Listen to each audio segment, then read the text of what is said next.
আসসালামু আলাইকুম এভরিওয়ান। বলুন তো কি রান্নার প্রিপারেশন চলছে? একটা সস বানিয়ে নিলাম। সাথে চিকন সিদ্ধ করে নিছি।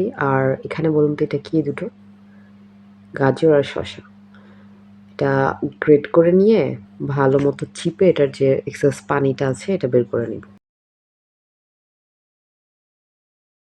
বানিয়ে নেওয়া সসের সাথে এই যে গ্রেট করা হচ্ছে গাজর আর শসার কুচি সাথে সেদ্ধ করে রাখা চিকেন দিয়ে ভালো করে মিক্স করে নেব। ও হ্যাঁ, চিকেন সিদ্ধ করার সময় আমি কিছুটা লবণ দিয়ে নিয়েছিলাম।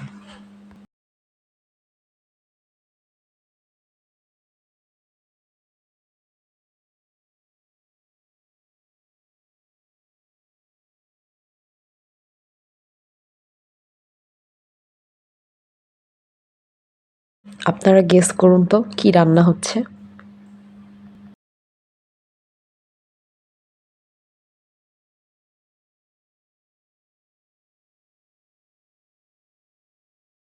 হ্যাঁ, প্রিয় দর্শক, চিকেন স্যান্ডউইচই তৈরি হচ্ছে। আপনারা ঠিক ধরেছেন।